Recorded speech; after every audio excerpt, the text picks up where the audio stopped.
Liftoff will start in T-minus 10 seconds. 10, 9, 8, 7, 6, 5, 4, 3, 2, 1. We have ignition. It's time! 17 seconds from Game 7 or from championship number 6. Jordan open. Chicago with the lead. Michael got a piece of it. It comes off. The Chicago Bulls have won their 6th NBA championship. Tying run at second, 2 out. Palmero over the head of Jenks. Uribe charges, throws, out! And the White Sox have won the World Series. To the far side around the 8-yard line to Hester. Under it and to the middle with the 15 to the 20, breaks free to the 25 to the 30, to the outside, 40, midfield, 40, 30 to the coast, 20, 15, Hester 5. Oh! Touchdown!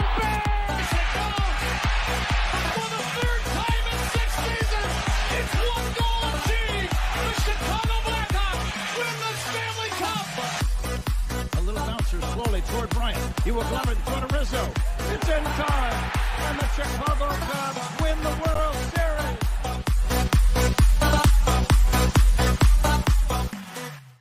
What up, what up, what up? Welcome to Shawn and Maya in the morning on this Hump Day edition. I'm your boy, the SuperBack, Shawn Sierra. Thanks for tuning in. If you're watching us on Facebook Live, well, then I guess you're following us on Facebook. And if you're not following us on Facebook, what? Come on, go to Facebook, type in Sports Zone Chicago, click the like button. Now you're following Sports Zone Chicago. Simple, but wait. There's more. Go to Shawn and Maya in the morning. Go to that page as well. Like that page. It's not only will you be following Sports Zone Chicago, but you'll be following Shawn and Maya in the morning as well. If you're watching this on the YouTube channel, excellent. And if you're not subscribed to our YouTube channel, for real, go to YouTube, type in Sports Zone Chicago, click the subscribe button, but also click the notification button. That's the bell. It's a little bell right next to it, and that'll let you know anytime a show from Sports Zone Chicago is going live. Get it? Got it? Good. Now, if you're watching us on our mobile app, yay. Wait, please don't tell me you didn't know we had a mobile app. Come on, baby. Where you been? Where you been? Listen, we have our own mobile app. So listen, wherever you get your apps from, you go there, whether it's iTunes, Google Play, Amazon, Walmart, Kmart, 7-Eleven, Zayre, Zemsky, Macy, Montgomery Ward, Venture, Woolworth, Weeboats, Zeep, wherever you get them from, Zemskys, wherever you get them from. You go there, you type in Sports Zone Chicago, you download it. Take us with you on a go. So not only do you get Shawn and Maya in the morning 3 days a week, not only do you get our other live shows throughout the week, and not only are they archived there like they are on Facebook and YouTube, but I'll tell you what, we give you a slew, and I mean a slew of articles, thanks to my man Clarence Council III. Big up to Clarence for keeping you abreast of all articles Chicago sports related. No. If you're watching this on a Roku channel, I like that kind of party, baby. And if you don't know, you better ask somebody. Sports Zone Chicago, we have our own Roku channel. Do us a favor, download Sports Zone Chicago's channel right to your television, if you have a Roku television. Put it right there next to Netflix, Hulu, Max, Prime, Apple Plus, Disney Plus, Stars. Man, Power Book 2. Woo, that guy is getting crazy, crazy, crazy. Man, crazy. So just put it there, download it, and you can watch this on a big screen. Hell, we're on a big screen, right, Vicky, now. You can also tweet the show. Tweet us at Sports Zone Shy. That's CHI at Sports Zone Shy now. If you want to follow me, just me personally online. You want to know what I did? Well, let me tell you what I did. I made it nice and easy for you folks. Nice and easy. One handle for Facebook, Twitter, Instagram, Snapchat, and TikTok. All one handle at the Shawn Sierra. If you want to follow my lovely co-host, Maya Kai, you can follow her on Facebook and Twitter at the Sports Chica. Want to follow her on Instagram? Just follow her at Maya_Kai. It's MAYA_AKAI. Man, we got a busy show for you today. But I need you to get interactive. So whatever platform you're watching us on, leave a question or comment on that platform. It'll come up here in the thread. We'll put it on the screen. We'll incorporate it into the show. And that, my peoples, is what makes this the best Chicago sports, the morning Chicago sports talk show around. And that's you. So bring them all, baby. Questions, comments, smart-ass remarks, because ain't nobody scared over here. Like The Rock said, baby, don't sing it. Just bring it. Let's see who we got in the chat, man. Woo-wee. We chat's jumping already. Cornelius Squalls, what up? All the sports owners in the Mickey Ficky house. Be Smooth in the house. Good morning, Brian. How you doing? My Shawn Walls in the Mickey Ficky house. That's what I'm talking about. Jay Grizz in here. That's what I'm talking about. Jay Grizz. Good morning, Papa. Thank you for tuning in. I appreciate it. It's Jukayu off the dub? Jay off the dub. That's what we call him. Good stuff, Papa. Thank you for tuning in. I appreciate it. Lavette Lee is in the house. Good morning, Ma. Thank you so much for tuning in. I appreciate it. And listen, I don't know a lot about a lot, but I do know this. More of the usual suspects will chime in as the show goes on. That, my peoples, I can promise you. Man, we're getting started early. At the bottom of the hour at 9:30, we have Jason Palmer is going to join us. We're going to talk Chicago Sky basketball with my man, Jason Palmer. He's been covering WNBA for 15 years, somewhere in there. Long time, man, long time. We're going to talk about some of the good stuff going on with our Chicago Sky. All right, then at 10 o'clock, Ron Luce from the On Tap Sports Net. We're going to talk a little Blackhawks hockey. Or I should say a lot of Blackhawks hockey. NHL draft just concluded. And let me tell you, there's a lot of the Blackhawks had 47 picks in there, so it seemed like they were picking every other selection. Holy she's got a couple good ones. Got a couple good young prospects. In addition to the bringing back one of their I don't want to say stars, but one of their fan favorites, a guy who was very, very productive in the 2015 Stanley Cup run. He's coming back. We're going to talk about that and a whole lot more with Ron Luce. And then I got a little bit of a rant. I'm a little bit annoyed today. Jerry Reinsdorf. Yeah. Not happy with some of the stuff that is going on. Oh, snap. Black Diamond's back in the house. Good morning, Papa. Thank you for tuning in. I appreciate it. Plank, bear down, baby. Yes. Man, I'm telling you. More usual suspects are checking in. I told you, man. I told you. But you don't believe me, man. You don't believe me. Oh, man. Let's get started, baby, because we're at the bottom of the hour. Jason is going to join us. Let's get started, baby. You know how we do the first segment of every show. It's called Top of the Morning. It won't come just when you want it.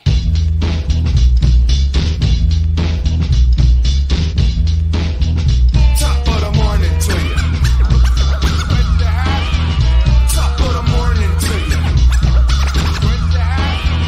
Top of the morning to you. Let's see. Where do we go? Which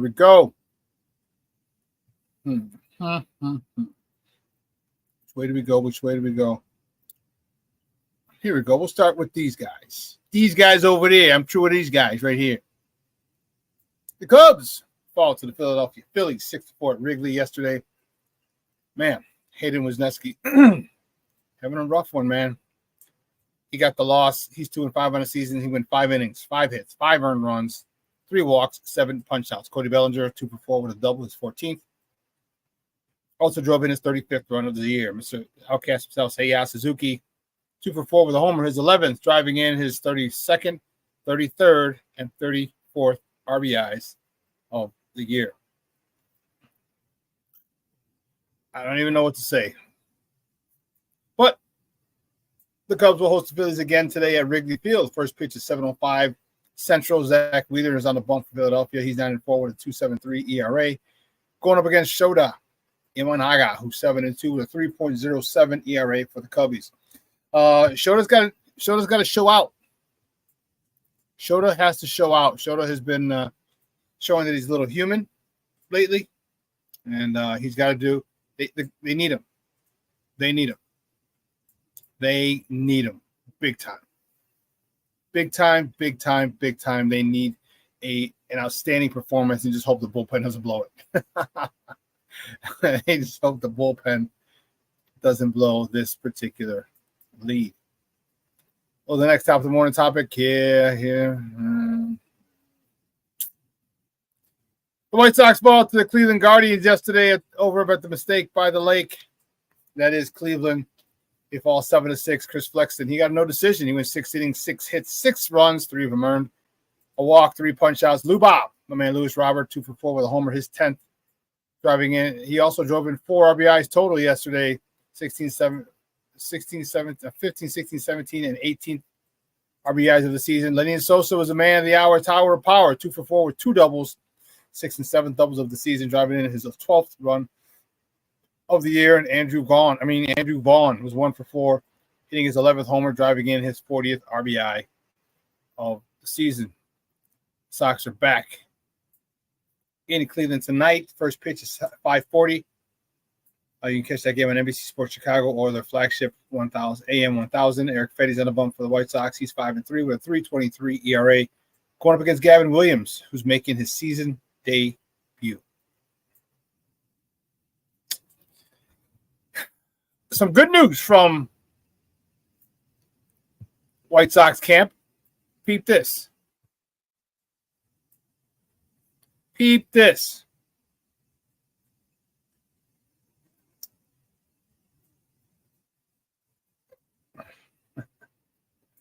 Oh, goodness. Peep this. So, White Sox prospects, Colson Montgomery, shortstop, and left-handed pitcher Noah Schultz. Oh, come on. God bless it.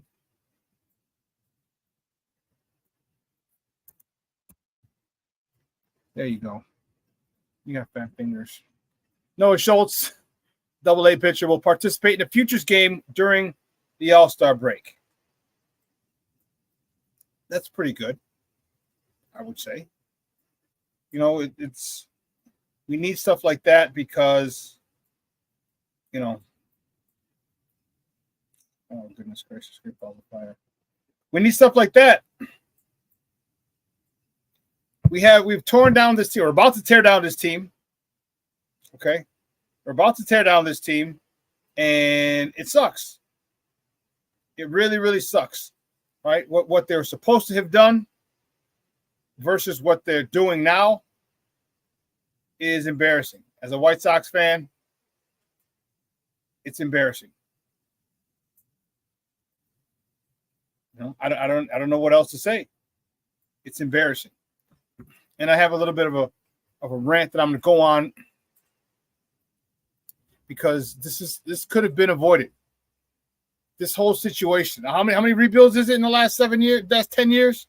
You follow me? How many rebuilds? You know, far too damn many is what I'm going to say.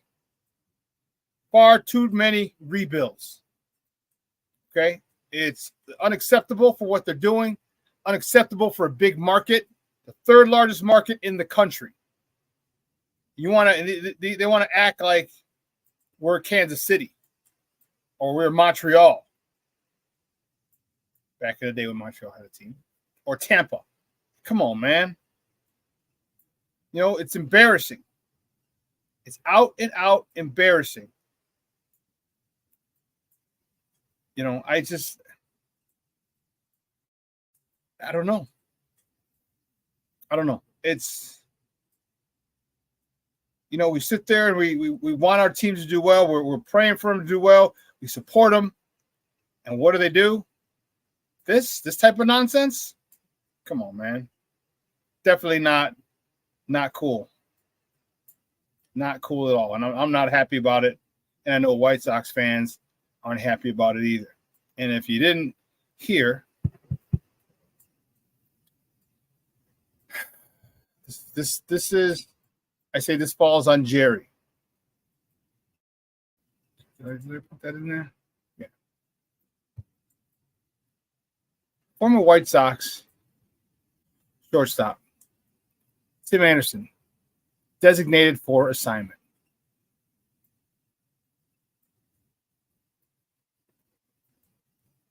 He's designated for assignment, which means they cut him.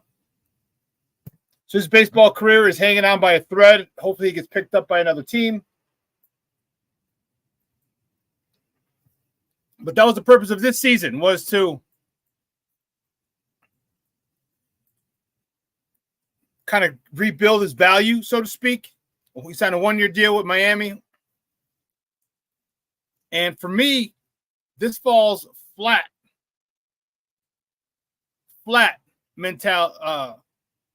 in the lap, It calls directly in the lap of Reinsdorf.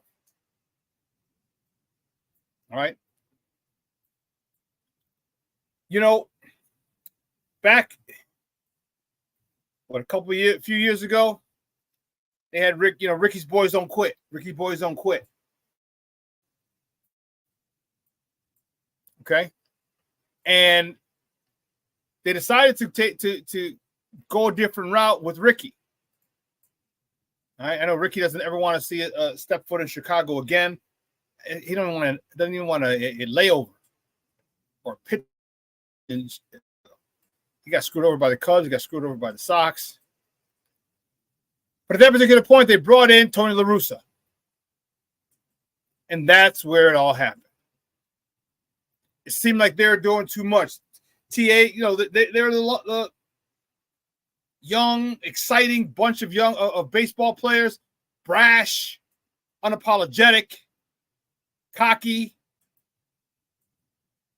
and improving by the day. Improving by the day. And it seemed like bringing in Tony, and there was a lot of talk about, the culture's going to clash. Tony's old school. These guys are new school. And I think they both overcompensated trying to respect each other, trying to be cool, trying to be down with each other.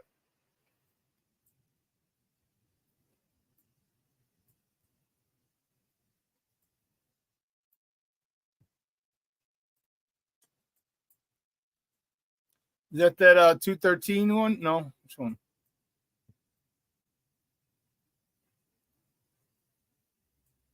Let's see. This one, no, that's Tim one, so it's the one above it. Yeah. Wow. Thanks, Steve-O.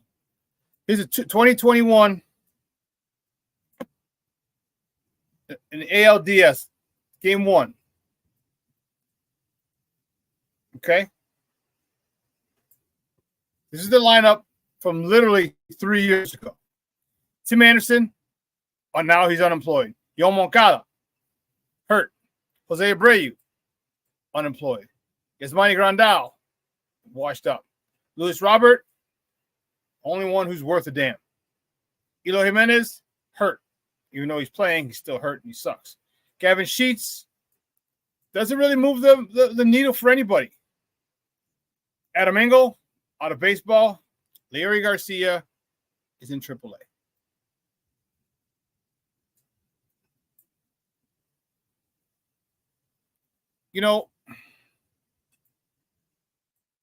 And here's why I put this on Reinsdorf. You had a chance to have a group of young, extremely talented ball players.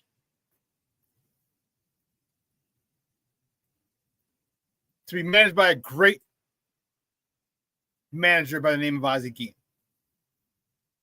But instead, you meddled in affairs, again showing that you got no business meddling in affairs, even though you own the team. You have no business meddling in affairs because you screw shit up. You jack everything up. And here's why Ozzie would have been the best choice. One, he gains automatic respect, immediate respect. Why? He's got 2 World Series rings. One with the Marlins as the third base coach. One in his home organization, the Chicago White Sox, as their manager. So he has gravitas and automatic respect from jump. 2,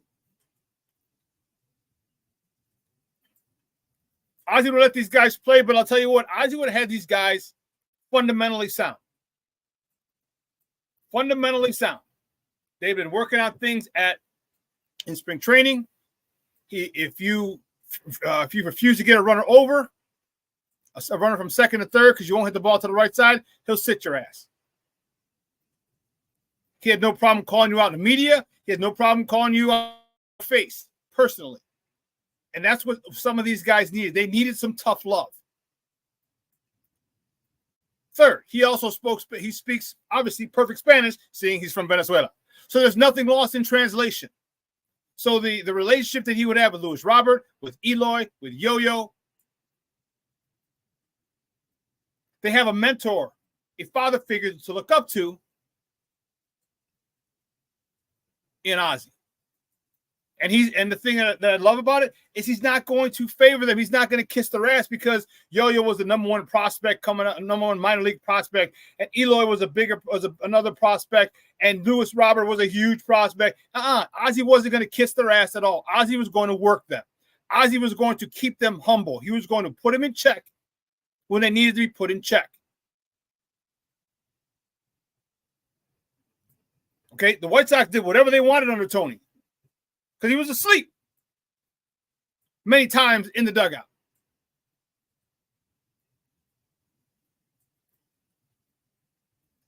There's the fun. If you just listen to Ozzy the way he talks, the way he knows baseball, that's all he knows. He's told you, Ozzy Jr.'s been out here plenty of times. He's told you, Ozzy didn't graduate high school. He left Venezuela at 14, 15 years old, 16 years old to come here to play baseball. And that's all he knows. And he's great at it. He's great at it. So this falls in the category because you didn't want Ozzy as your manager because Ozzy wouldn't do what you want. Ozzy would want to put together the lineup. He wouldn't allow the GM to do it because it's not a GM's job to put the lineup together. It's the manager's job.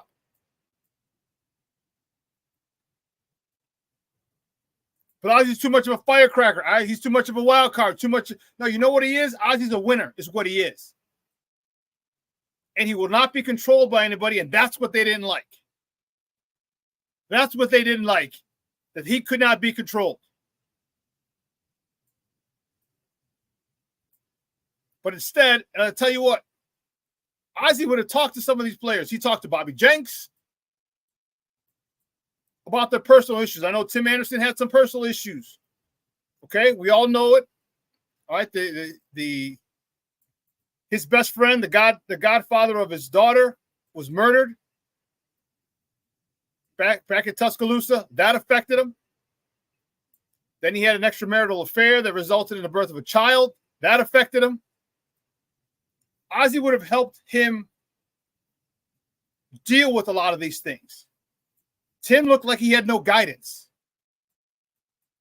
And Ozzy would have been there as a manager, but also as a father figure for Tim. I'm telling you, he did a lot of stuff with Bobby Jenks that a lot of people don't know about. But his players could always come talk to him. And if you don't think that these players would have come to him, English or Spanish or whoever, you're crazy. Because Ozzy played the game, and Ozzy's not that far removed from the game. But you wanted to save money. You wanted to have a manager that you could control. You wanted a manager that you could control, and that's the problem. Which means you didn't give a damn about these guys, these players as people. They're just commodities to you.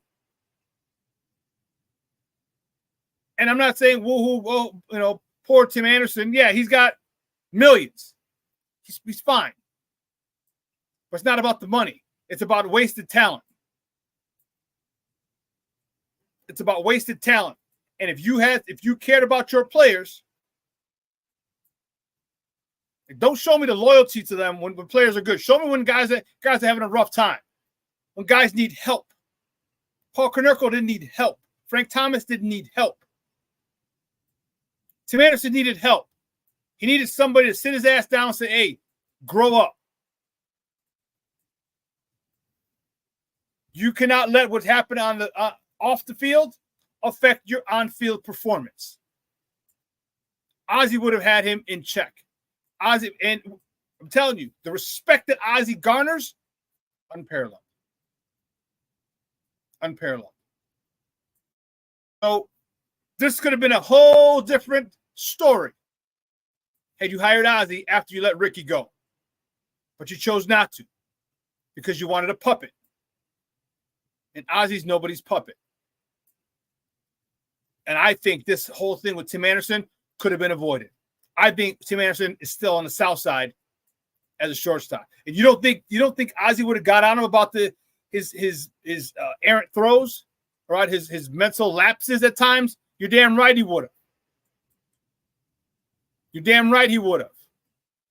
Because Ozzy's about the fundamentals. Ozzy wasn't a big-time, huge player, but you know what he was? Fundamentally sound. He's only a Gold Glove winner. It's not bad.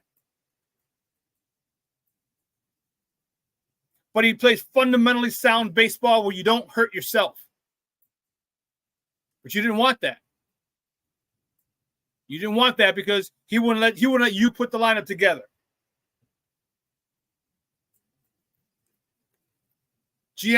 Rick Hahn would not have been putting that lineup together. It's Ozzy.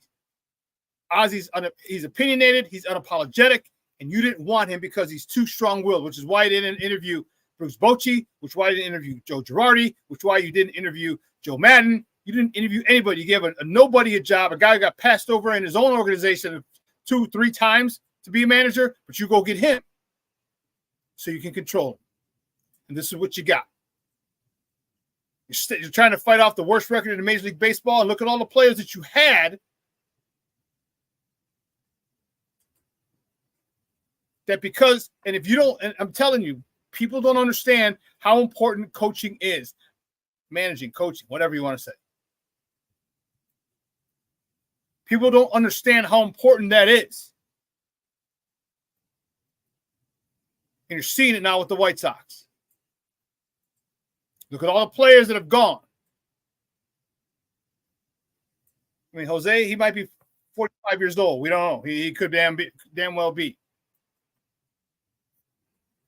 But this falls on Reinsdorf. A huge part of it falls on Reinsdorf because you want to maintain control. You didn't want a World Series manager because he's a firecracker.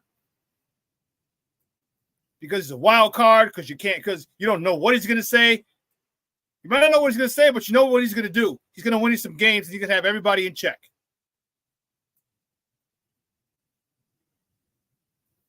So there will be no happier day for me in my life than when that joker sells this team. Or put it this way, when he is no longer in charge of that team. Whether God says, hey, come home with me, or he decides, or says, hey, you know what, you need to just step away from this thing. As soon as he's gone, I will be a much happier White Sox fan, as will White Sox Nation.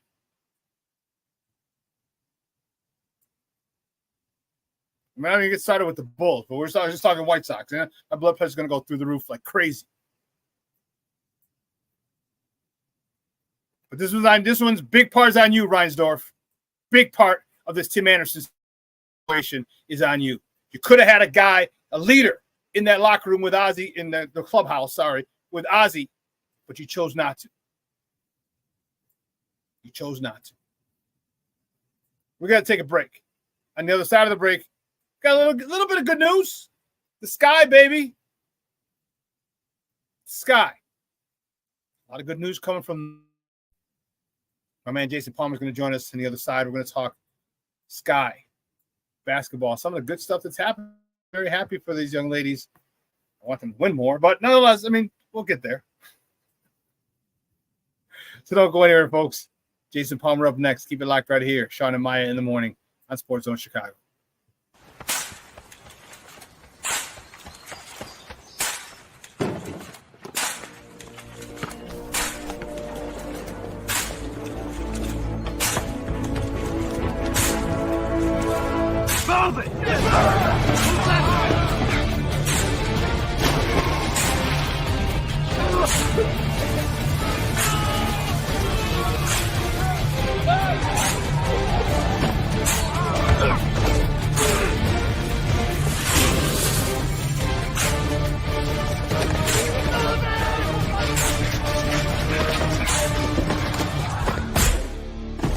Many will hear the calling. Few will earn the title. United States Marine. The few, the proud, the Marines. Hey, it's your boy, the SuperBack, Shawn Sierra, and be sure to follow Sports Zone Chicago on all social media platforms, on Facebook, Instagram, and our Roku channel. You can find us at Sports Zone Chicago, and on Twitter, we are at Sports Zone Shy. Also, be sure to download our mobile app so you can take Sports Zone Chicago with you on the go.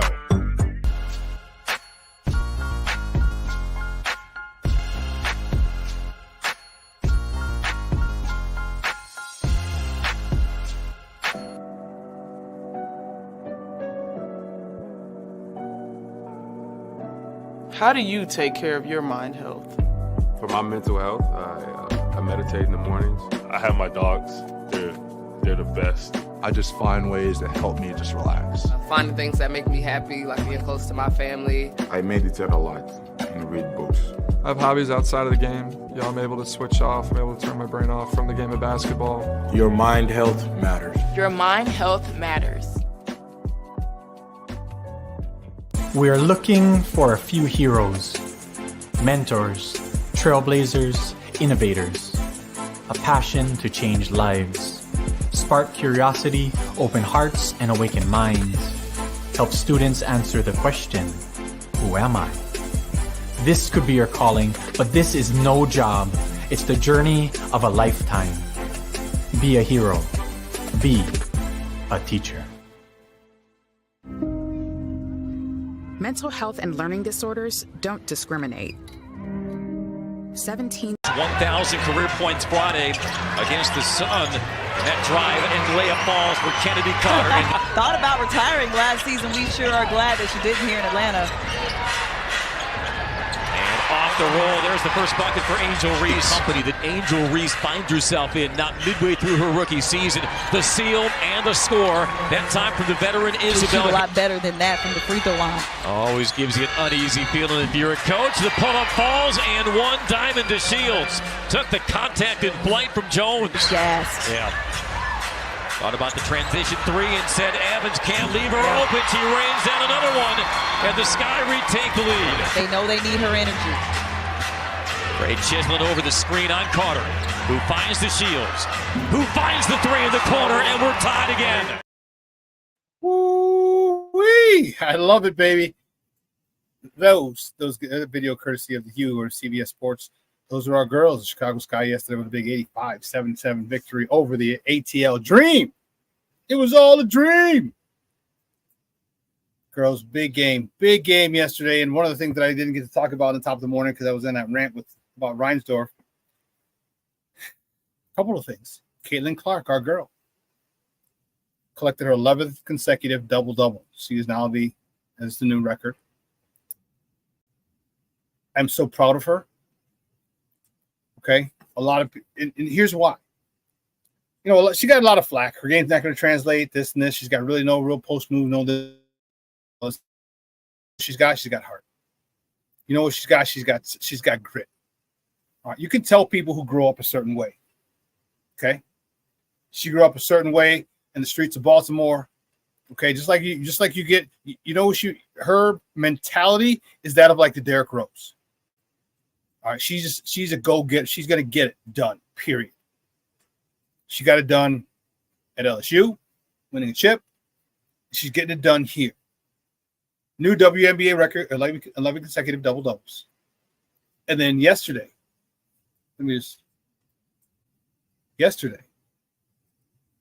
bam, she was named an All-Star. I cannot tell you how proud I am of her. And what she's accomplished, what